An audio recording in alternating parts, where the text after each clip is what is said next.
안녕하세요. 오늘은 대망의 일본 워홀 마지막 영상입니다. 일본 워홀을 가게 된 이후부터 1년 동안 살면서 들은 총 비용 그리고 후기까지 말씀드리도록 하겠습니다. 자, 먼저 일본 워홀을 가게 된 이유. 저는 한 번쯤은 해외에서 살고 싶다고 생각을 했었거든요. 그래서 이제 자주 가서 익숙하기도 하고 또 한국 분들이 워홀을 자주 가시는 호주나 일본 둘 중에 하나로 가려고 했는데 근데 일본이 호주보다는 한국이랑 가깝기도 하고 제가 오타쿠라 일본 문화에 관심이 많아서 일본으로 가기로 결심을 했습니다. 그 나라에 가서 살려면은 그 나라 언어를 어느 정도는 하고 있어야 된다고 생각을 하거든요, 개인적으로. 그래서 혼자서 JLPT N3를 공부를 시작했고요. 한 번에 합격을 하고 이제 워홀을 갈까 했는데 사정이 좀 안 돼서 일단은 킵 해뒀는데 만약에 제가 그때 갔으면 코로나가 터져갖고 돈도 시간도 좀 낭비를 많이 했을 것 같아요. 그리고 그 뒤로 코로나가 좀 잠잠해지고 다시 일본 워홀을 가볼까 해서 이제 JLPT N2를 다시 공부를 시작했습니다. 근데 그 N3 따고 N2를 공부하기까지 꽤 기간이 길었는데 그 사이에 공부 하나도 안 했음에도 찌를 한 게 참 도움이 됐는지 오히려 N3 공부했을 때보다 좀 더 나아졌더라고요, 실력이. 그래서 N2도 한 번에 합격하고 2023년 2분기에 일본 워홀을 신청했습니다. 그때도 나이가 제한이 있으니까 이번이 마지막이다 하고 신청을 했는데 다행히 운 좋게 워홀도 한 번에 합격을 해서 가게 됐고요. 아마 제가 일본으로 워홀을 가게 된 가장 큰 이유는 아마도 덕질인 것 같아요. 본국에서의 덕질 얼마나 좋은가. 그리고 일본 출국 전 준비. 첫 번째 항공권. 항공권은 제가 진짜 정말 다 찾아봤거든요. 서울에서 간사이 가는 그 모든 항공사를 다 뒤져갖고 계속 고민을 했었는데 아직 제가 항공권을 구매할 때 짐을 싸기도 전이었고 제가 짐을 얼마나 가져갈지 뭐 무게라던가 수화물 개수를 모르기 때문에 예상해서 뭐 추가금이 이 정도 붙겠거나 막 계산을 하다가 결국 모아놨던 아시아나 마일리지를 이제 제 거랑 엄마 거랑 해서 아시아나 비즈니스 타고 가게 되었습니다. 아무래도 비즈니스가 수화물 개수라든지 무게라든지 기준이 높아서 따로 이제 수화물 추가 비용을 생각하지 않아서 그건 좋았어요. 그리고 일본 집은 지난번에 집 구하기 영상 올렸는데 한인부동산 통해서 집 계약 완료했고요. 해외 장기 체류 보험. 일본에서 이제 따로 건강보험을 들기는 하는데 사람 일이 어떻게 될지 모르기 때문에 저는 따로 해외 장기 체류 보험을 들었고요. 마이뱅크에서 제일 저렴한 플랜으로 가입을 했습니다. 그리고 핸드폰 요금제 변경. 원래 쓰던 핸드폰 요금제를 이제 일본 가서 본인 인증이나 그런 거 할 때 문자를 받아야 되기 때문에 문자 수신이 되는 요금제로 뭐 데이터나 전화는 안 쓰니까 제일 싼 걸로 해서 그래서 9개월은 빵원 그리고 그 이후로는 2,200원이었나? 그 요금제로 변경을 해서 갔습니다. 원래는 다른 서브폰 하나를 준비해서 여기다는 한국 유심 넣고 원래 쓰던 폰에는 일본 유심을 넣으려고 했었는데 일본 유심을 꼭 유심 말고 이심으로 해도 된다고 해서 그냥 원래 그 쓰던 핸드폰에 유심은 한국 요금제 그리고 이심은 일본 요금제 이렇게 해서 사용했습니다. 그리고 도장. 이제 워홀 가면은 도장 쓸 일 있으니까 도장 만들고 가는데 이름성 영문 하나, 이름성 한자 하나, 그리고 이름 한자 총 3개를 제작을 했는데 저는 이름성 한자 빼고는 하나도 안 썼거든요. 이제 집 계약서 도장 찍을 때만 쓰고 딱히 따로 쓸 일이 없긴 했었는데 굳이 3개를 다 만들 필요는 없을 것 같아요. 그리고 환전, 트래블 월렛이랑 트래블 로그 카드가 있어서 이 2개를 카드 한도까지 둘 다 충전을 했고요. 그래서 트래블 월렛은 199,170엔 그리고 트래블 로그는 203,500엔을 충전을 했습니다. 그리고 4월에 후쿠오카 여행 갔다 오면서 남아있던 53,598엔이랑 현금으로도 써야 되니까 따로 438,000엔을 준비를 해갔습니다. 그래서 저는 환전을 총 894,268엔 하나로 830만 3,630원을 준비해갔습니다. 그리고 프리볼트 전기 매트. 저는 이거를 가지고 가시는 거 굉장히 추천드려요. 왜냐면 일본은 우리나라 같이 온돌 난방이 안 되는 곳이기 때문에 겨울에 진짜 추워요. 진짜. 바닥이 진짜 추워. 일본에서 살 수 있는데 한국에서 가져가면 무겁기도 해서 일본에 가서 살라고 했는데 출국하기 전에 이제 아마존이랑 라쿠텐 살펴봤는데 마땅한 게 안 보이더라고요. 전기 매트 그런 건 없고 이제 전기 담요? 그런 것만 있어서 그리고 비싸기도 하고 그래서 그냥 한국에서 프리볼트로 전기 매트를 구매해 갔습니다. 우리나라랑 그 전압이 다르기 때문에 꼭 프리볼트를 구매하셔야 돼요. 그리고 덕헤드랑 돼지코. 저는 맥북을 쓰고 있어서 그 충전기에 쓸 110V 덕헤드랑 그리고 다이소에서 요거 110V 변환 어댑터도 챙겨갔습니다. 그리고 공동인증서 재발급. 요즘은 간편인증 있다 보니까 공동인증서를 따로 쓰진 않는데 쓸 때가 있을 것 같아서 저는 갱신을 해갔고요. 마찬가지로 네이버나 카카오 인증서 발급. 인증서 발급하는데 전화 인증을 해야 되는 그런 인증서는 미리 다 재발급을 받아놓고 갔습니다. 해외 체류 신고. 이거는 정부 24에서 할 수 있고 비자 4번이랑 일본행 항공권 등 첨부해서 신고를 했고요. 은행 어플도 미리미리 확인을 했습니다. 이제 적금이라든지 이런 게 있었기 때문에. 그리고 해외 IP 차단 해제. 네이버나 자주 쓰는 사이트들 해외 IP 차단되어 있으면 일본에서 못 쓰니까 그래서 이것도 다 해제해갔고요. 국민건강보험 급여정지 신청. 이거는 미리 한국에서 해갈 일은 없고 일본에 입국한 후에 할 수 있는 건데 그래서 저는 엄마한테 말씀드려서 대신 신고를 부탁드렸고 국민건강보험 이거는 일단은 다 지불을 하고 귀국한 다음에 환급 신청도 할 수 있다고 하는데 그게 더 귀찮은 것 같아서 저는 그냥 급여 정지를 신청하고 갔습니다. 이번에는 많은 분들이 궁금해하실 일본 워홀 1년 총 비용을 말씀드리도록 하겠습니다. 먼저 출국 전에 준비한 비용이랑 그리고 일본에서 1년 동안 살면서 쓴 비용을 따로 나눠봤는데요. 출국 준비 비용으로는 워홀 비자 관련 비용이 있는데요. 워홀 접수 대행비 5만원, 그리고 서류 빠른 등기비 3,860원, 그리고 여권 제출 빠른 등기비 3,550원, 그리고 비자 우편비 4,000원 해서 워홀 비자를 발급받는 데까지 61,410원이 들었습니다. 일본 집 구하면서 든 초기 비용 값으로 13만 6,067엔, 124만 9,310원을 또 지출을 했고요. 그리고 항공권, 앞서 말씀드린 것처럼 마일리지로 비즈니스를 끊어서 갔는데 아마 발급 수수료였던 것 같은데 그래서 5만 300엔을 결제했습니다. 아까 말한 도장 3개 만드는 걸로 7,150원. 그리고 해외 장기 체류 보험 22만 3,767원. 그때 10% 할인 쿠폰이 있어서 사용을 했습니다.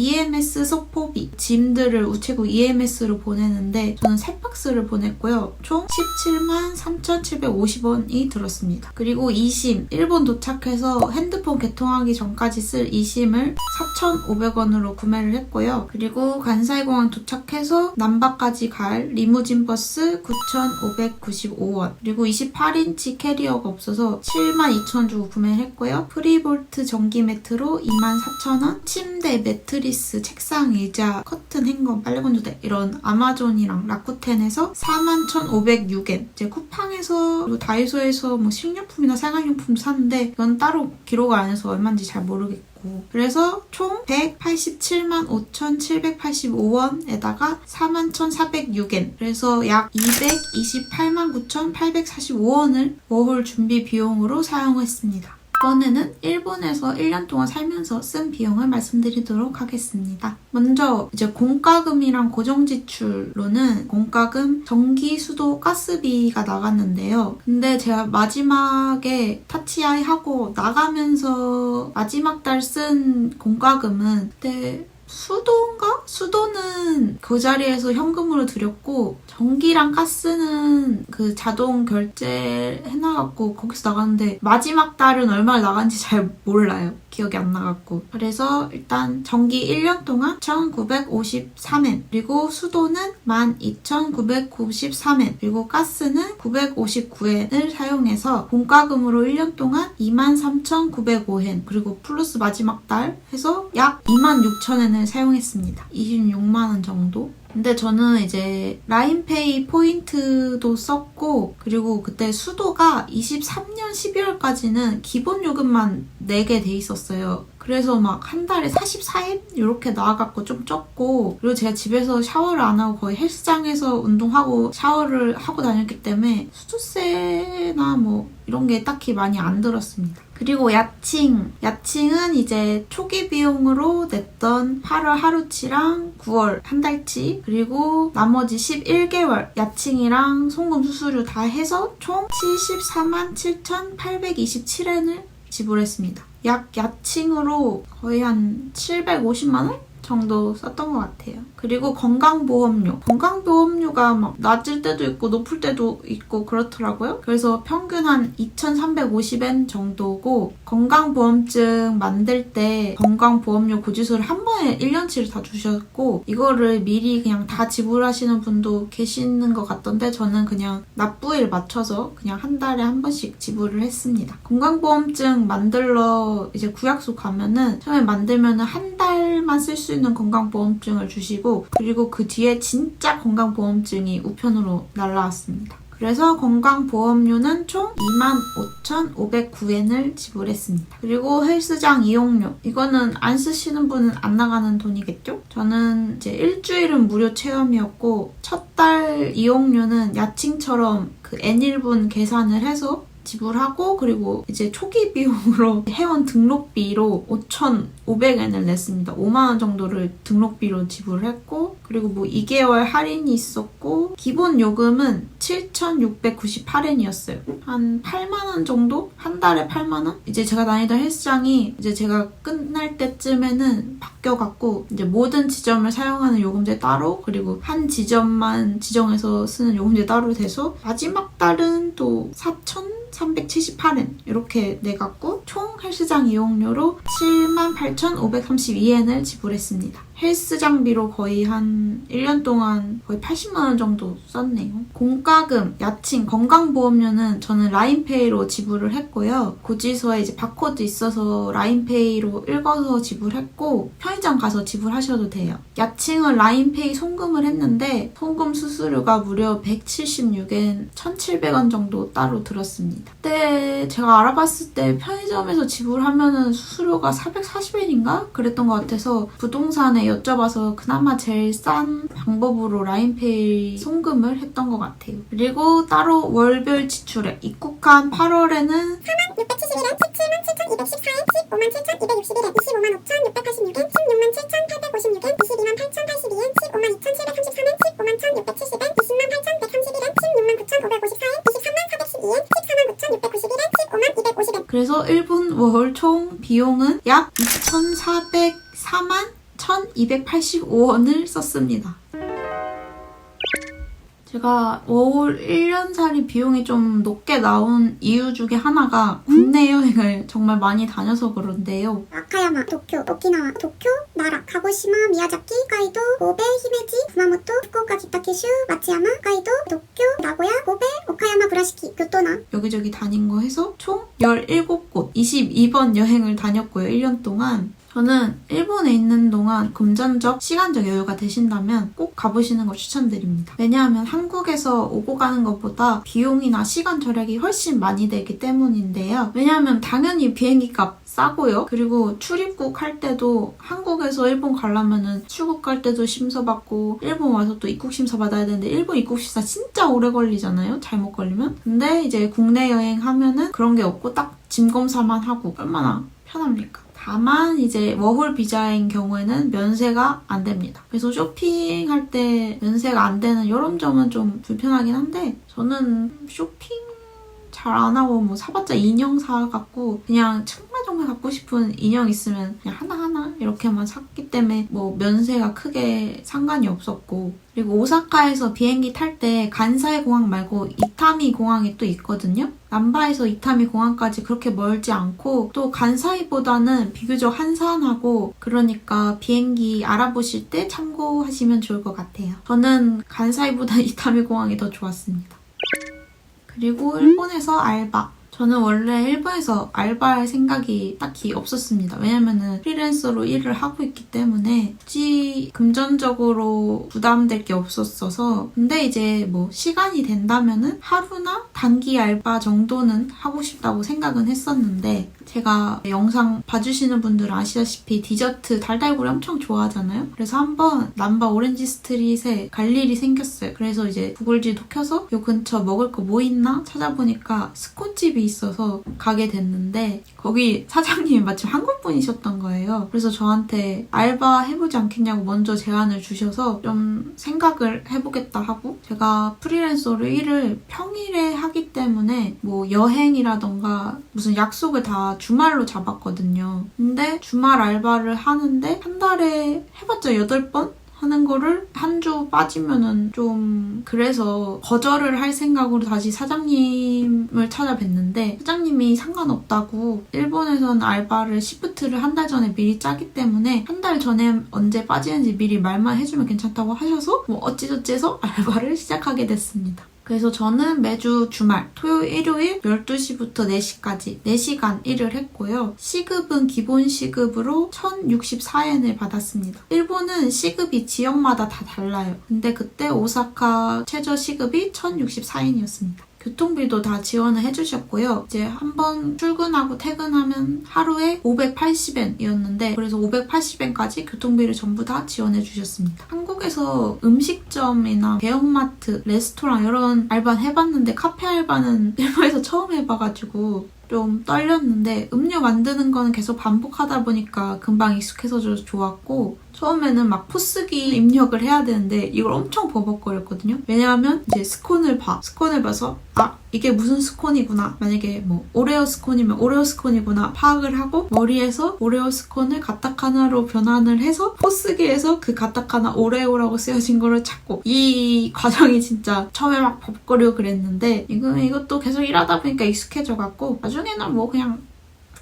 그리고 제가 집에서 일을 하기 때문에 나가지 않는 이상 사람들을 잘 안 만나고 딱히 일본어로 얘기할 기회가 없었는데 덕분에 알바하면서 같이 일하는 일본인 친구들이랑 얘기하면서 그나마 좀 입이 트였던 것 같아요. 알바할 때 쓰는 일본어 솔직히 말해서 거의 좀 잊어버렸는데 뭐 いらっしゃいませ。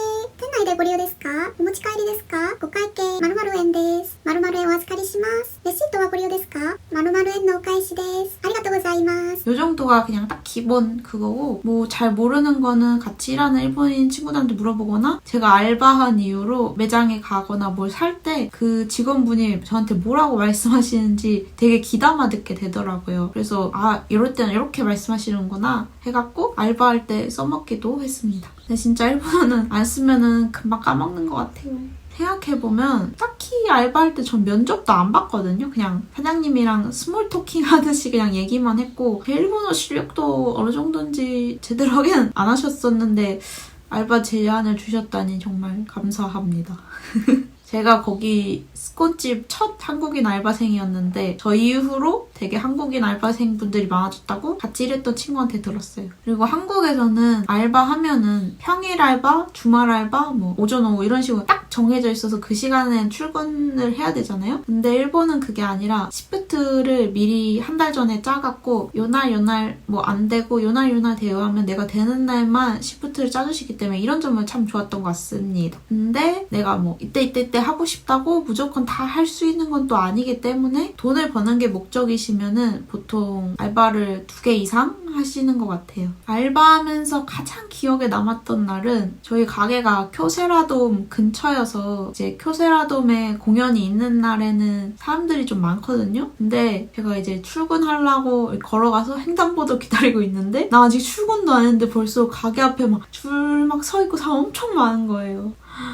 그때 또 알바 시작한 지 얼마 안 됐고 그리고 사장님이랑 딱 단둘이 하는 거여갖고 쉴 틈 없이 막 해갖고 막 해결했던 때 진짜 뿌듯했습니다. 그리고 제가 열심히 했는데 이걸 좋게 봐주셨는지 일본 월 끝날 때쯤에 비자 주신다고 더 있다 가라고 하셨는데 이미 귀국 준비를 했을 때라 그냥 오게 됐고, 원래 일하면은 출근하기 되게 싫잖아요? 근데 저는 그 알바하면서 같이 일했던 사람들이 좋았어서 출근하기 싫어 라고 생각했던 적 없고 되게 재밌게 일하고 다녔습니다. 역시 일하는 거는 하는 일보다는 누구랑 같이 일하느냐가 더 중요한 것 같아요. 일본에서 정말 좋은 경험, 추억 만들었습니다.